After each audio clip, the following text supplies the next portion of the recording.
Hello, I'm Carl Euland Helverson, and you are watching Living Green on a Blue Planet.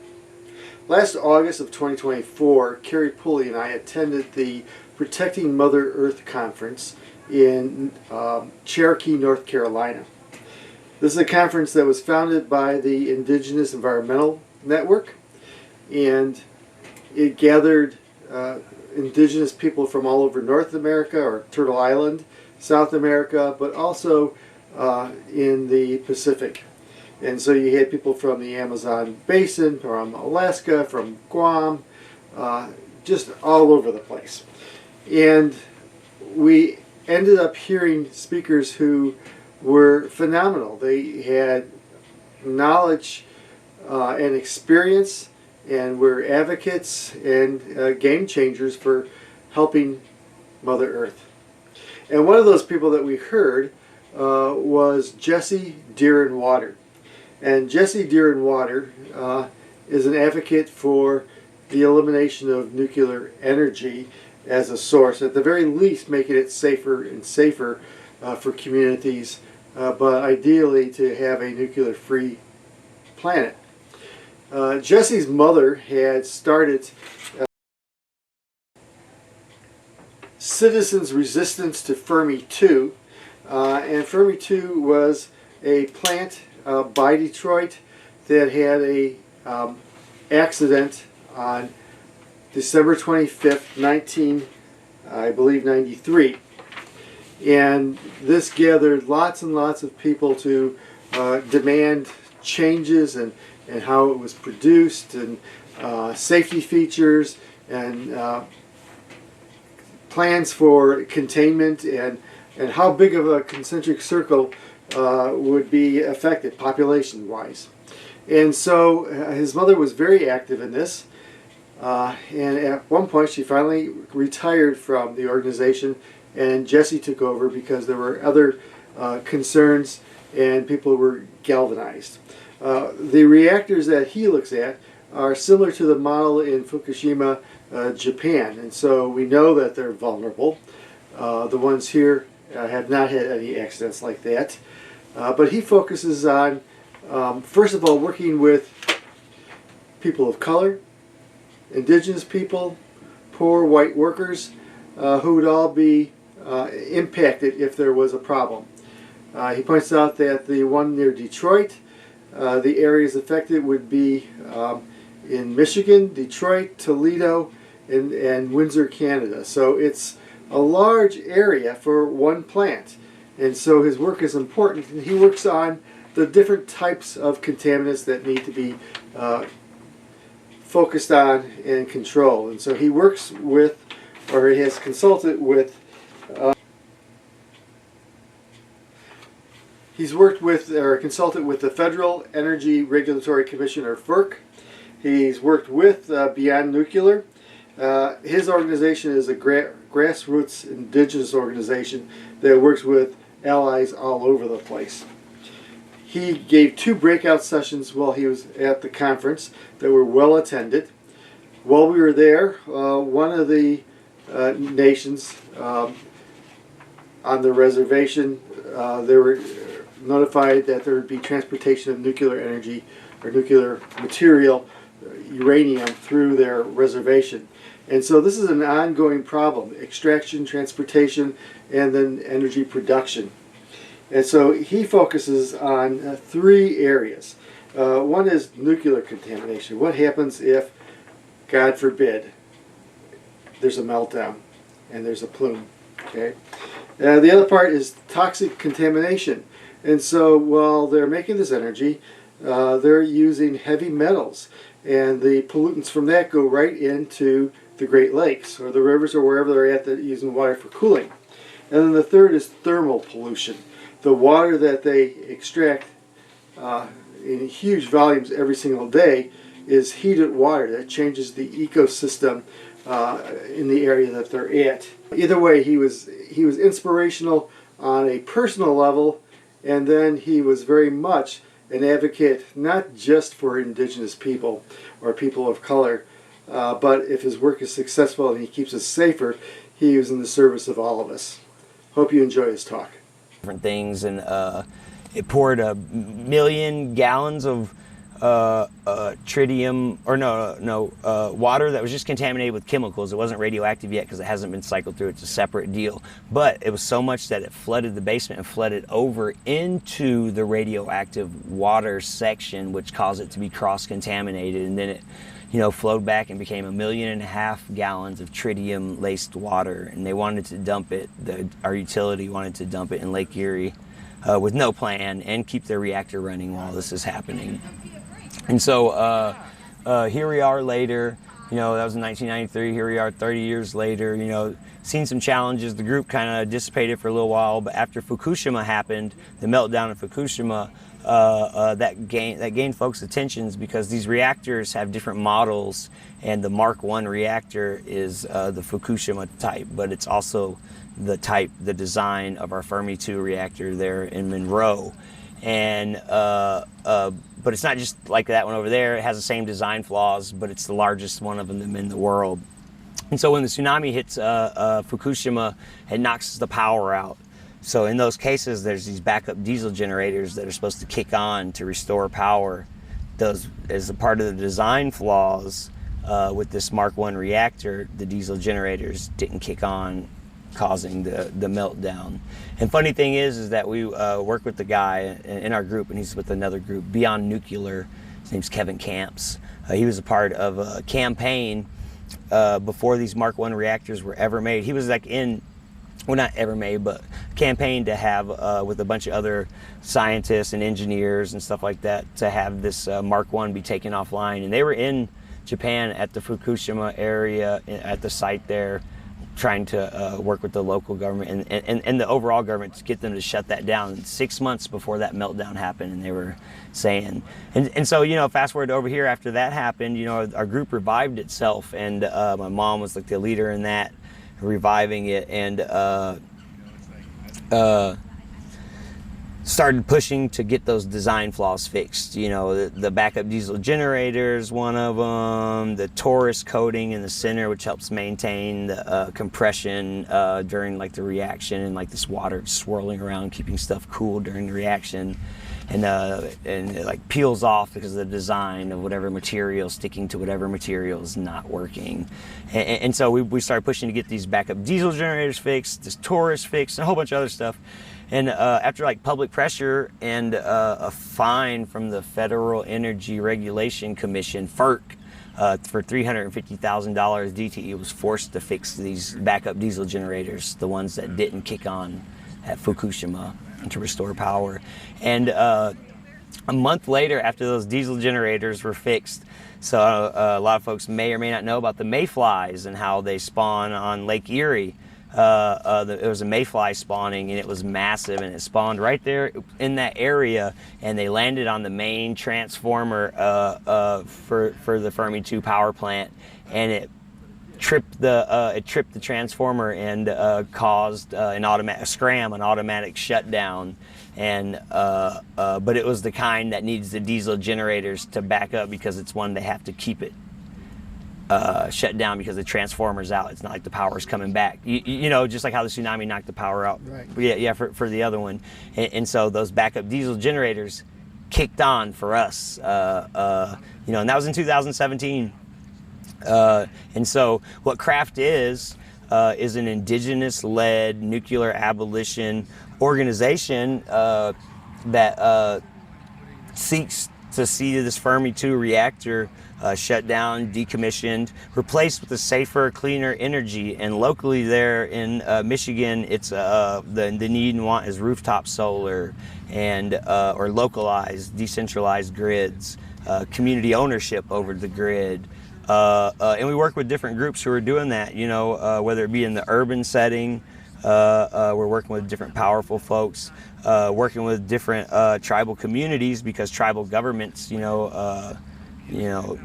might have heard some of this, but your folks here might not have, that there's a lot of nuances that, sometimes our tribal governments get really comfortable with letting things be a certain way, or they're scared to rock the boat, or they have compact deals with the utility companies, energy utilities for their casinos, and they don't want to mess up their rates.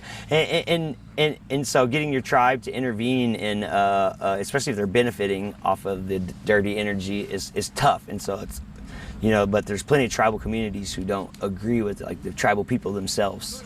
And so we work with different folks to like give them the resources that we're tapping into by tracking files daily on the Nuclear Regulatory Commission's public website. It's called the Adams Research Library.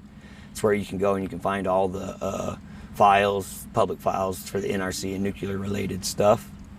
If there was a meltdown in Detroit, the place that you were talking yes. about, how big of an area would be impacted?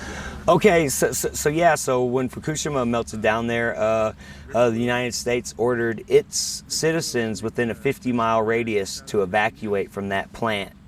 And since this is the same model and design, and the plume and stuff like that went, some people say it still goes over they're getting readings all the way over the Pacific Ocean here in like the States, but the actual like plume before it began to dissolve went like 30 miles like north by east, I believe, and it's a really mountainous area, and so this 39 miles, the United States recommended their people evacuate a 50-mile radius around Fukushima because of the consumption of because everything will be consumed by radioactive contamination. And so where we're at, Michigan, it's flatter. It's way flatter. There's nothing to slow things down or to cause it to dissipate more.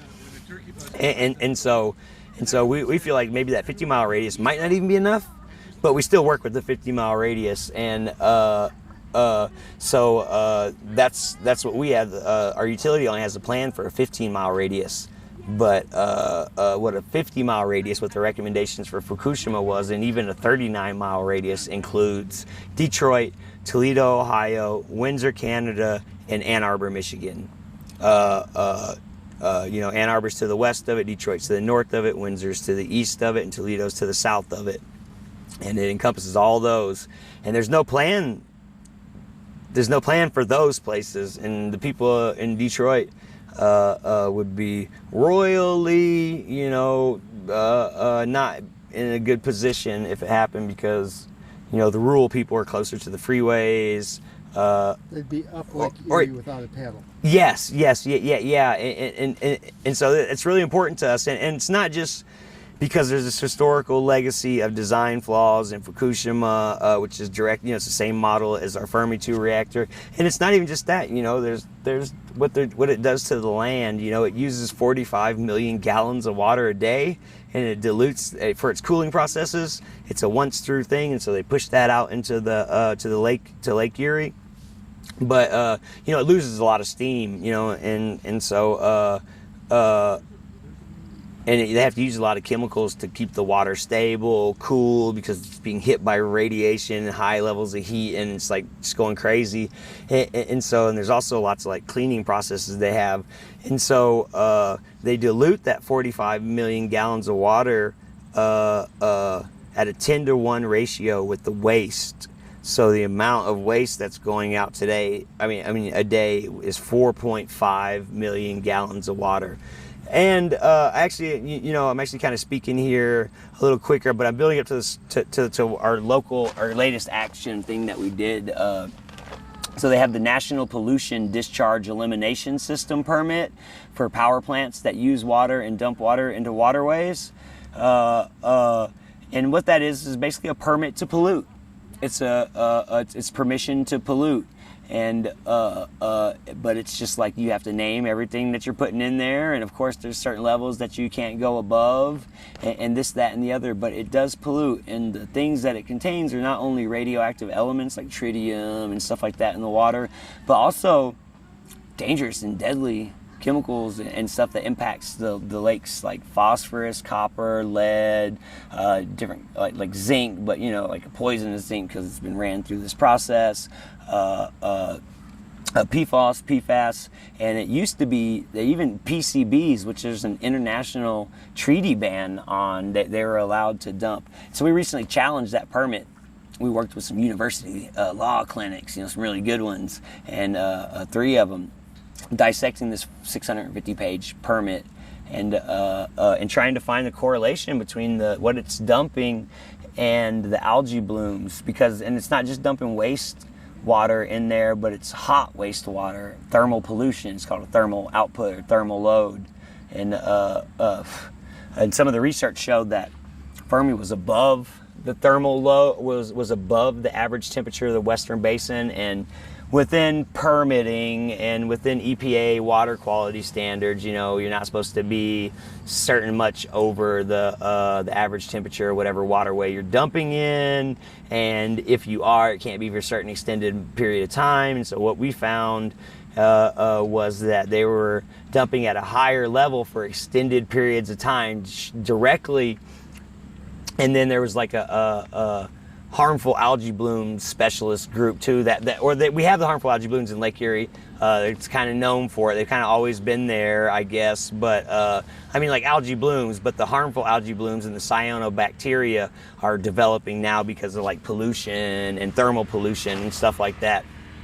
And so what they found, because they had the special, they had the students, who are working on like their masters, the doctorates and stuff like that, working on these things. And one of them was working they were from a community, I think in Florida, or maybe upstate New York, or somewhere where there's like bad algae blooms or whatever it is, and it impacted their community. People were getting sick, rashes, stuff like that, and so that had influenced her to work on the harmful algae blooms. So she saw this as a perfect opportunity to do investigations on how the different things work, and due to her science of how these harmful algae blooms work and how algae works, it rises to the top to the heat, and and then it also works off of minerals and stuff and silt in the water as food and growth mechanisms. So this heat from the thermal pollution works like heat from the sun, and then this silt and all these nutrient loads, which they're not nutrients, they're chemicals and they're poisons and they're deadly toxins, forever chemicals and radioactive things. So I hate using the word nutrient load.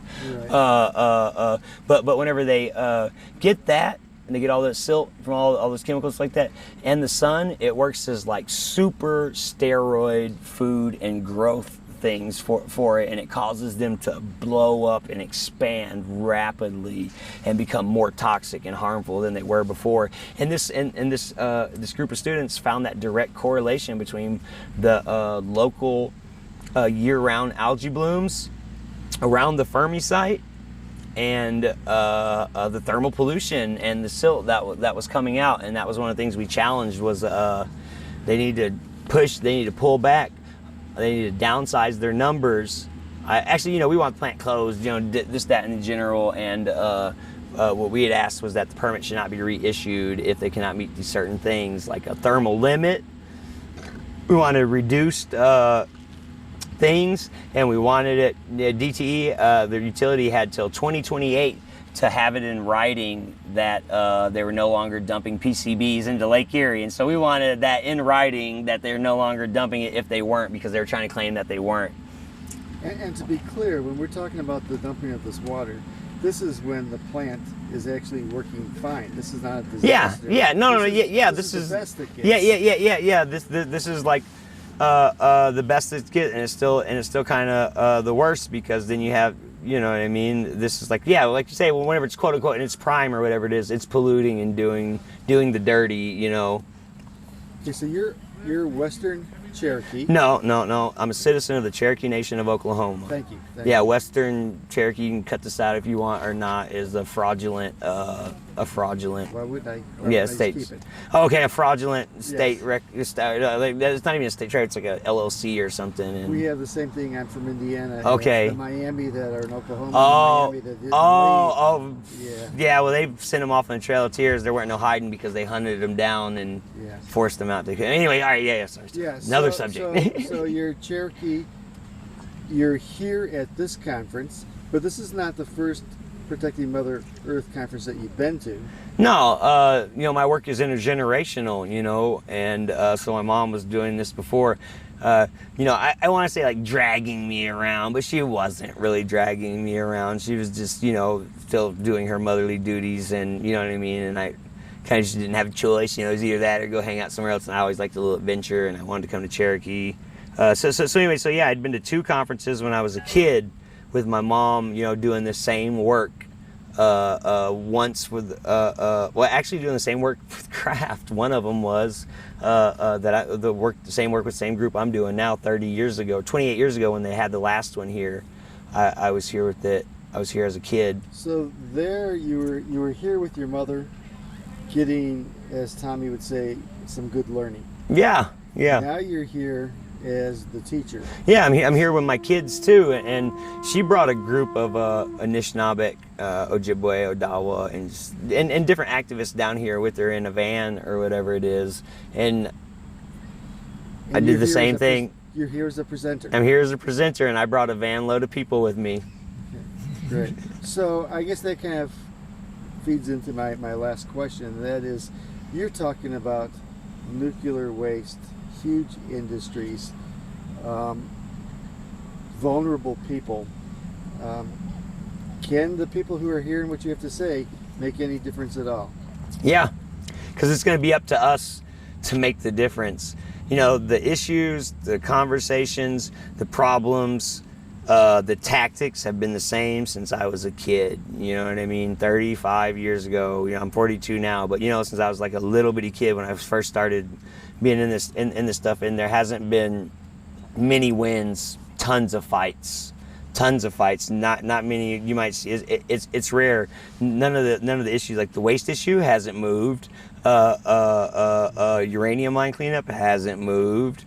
None of that. And so what was the question again? Well, can what can people do here? Yeah, and so you know what, we've been depending on going to the government only and fighting policy, and then trusting large nonprofits to do the work for us, and and this, that, and the other, and and a lot of those people get to go live good. They don't live in the communities that they get the grants for and they represent and speak on behalf of, and this, that, and the other. And you can look at me and you can tell that I'm kind of knowledgeable about this. I don't have any degrees. I'm a college dropout, man.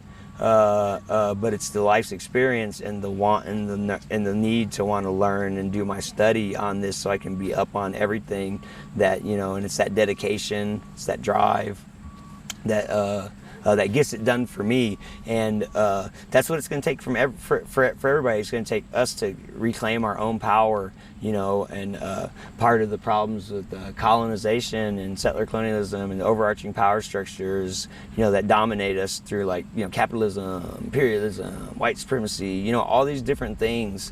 Those are the things that have kind of made us think that we're weak, or that make us think that we're not enough, that we have to depend on these saviors and these outside sources. And so when I'm on the national level, every nuclear issue is on indigenous land here, in Turtle Island. It's on somebody's treaty territory. It's on someone's current reservation or near it, adjacent to it, or like the Manhattan Project in Los Alamos Labs. People had to be removed so they could create it. And it's called nuclear colonialism. And so so when I'm out there on the national level, I see, no hard feelings here. I'm just going to speak some truth, or whatever. All I see is these old white guys, who are speaking on behalf of us. And you know what? A lot of them are, they're doing a lot of good work, of course, and they're putting their degrees and stuff like that to work, but they're receiving large grants, and they're making tons of money, and they're expecting the people from the communities to do stuff for free. They're gatekeeping the money.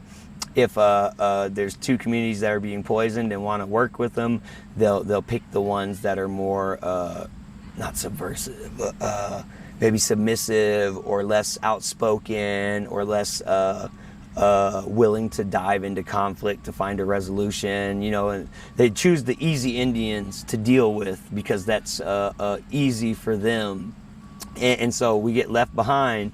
The money gets gate kept. they speak on our behalf, and like that, and our messages get diluted, and our truth gets washed away, you know, and so it's, you know, we're not going to be saved by anybody but ourselves. And so I believe that everything is in the hands of the people here, that we can really literally make the differences. You see all the different, you know, these are all like-minded people here, or you know what I mean, fighters for the earth, warriors, activists, you know, and they're finding ways that we can work together and intertwine and mesh and stuff like that. And so like, this is a really good space for this, and I wish more people would have attended that second well, actually either one of the 2 nuclear panels that I was on, but you know, some badass stuff going on here. And you know, the first panel with the nuclear one was really good because there's a lot of people there.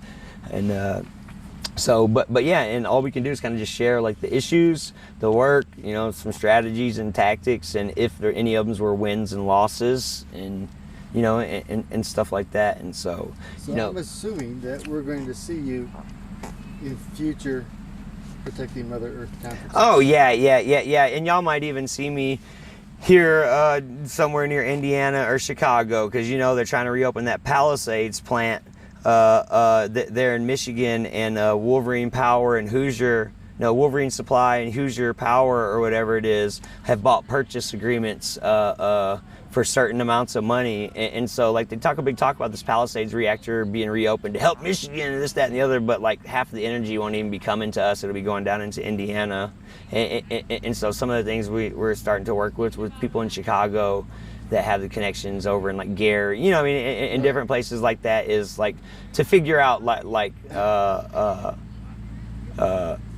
how to like stop that or whatever, you know, and or do something about it, you know, and yeah, and so you'll see me at future conferences, but you might even see me closer to your community someday. Well, that sounds good. Thank you for your years of work and service for not just the indigenous, but really it's for all of us. Yeah, it's for everybody. You know, I live in Detroit, a majority black city. You know what I mean, with a lot of also Arabic and Middle Eastern, I mean, and global South population, and a lot of poor white working class too. You know, who obviously get the fucking struggle too. You know, or whatever. And so that's what most of my work is with the environmental justice communities. You know, indigenous people of color, and poor white working class, you know, or just white working class, whatever. You know, and so yeah, it kind of is for everybody, even the people that hate me. You know what I mean? Even the Senate House committee people who are pushing nuclear through, that when I go in and give a technical comment or whatever, they just hate it. You know, it's like kind of like you hit them with all the truth and stuff like that, and you don't falter, and you stay rooted in your stuff or whatever it is, and the wind can't blow you over. You know, and that's what they are. They're just hot air trying to be like wind, trying to confuse you. Use the nuclear talking points, this, that, and the other, and yeah. Okay, thank you. Yeah.